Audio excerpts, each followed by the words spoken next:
Today I'm going to show you how to make an egg float. We need 2 glasses, a glass of water, some salt, and 2 eggs. First, we pour in some water.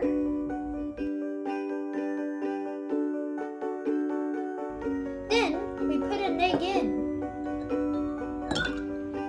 But it sinks. Now we're going to increase the density by putting some salt in.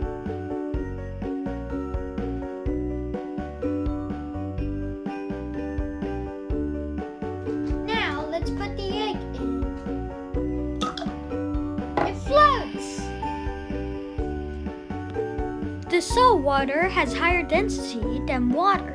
That's why it's easier for us to float in the sea than in the swimming pool when we swim.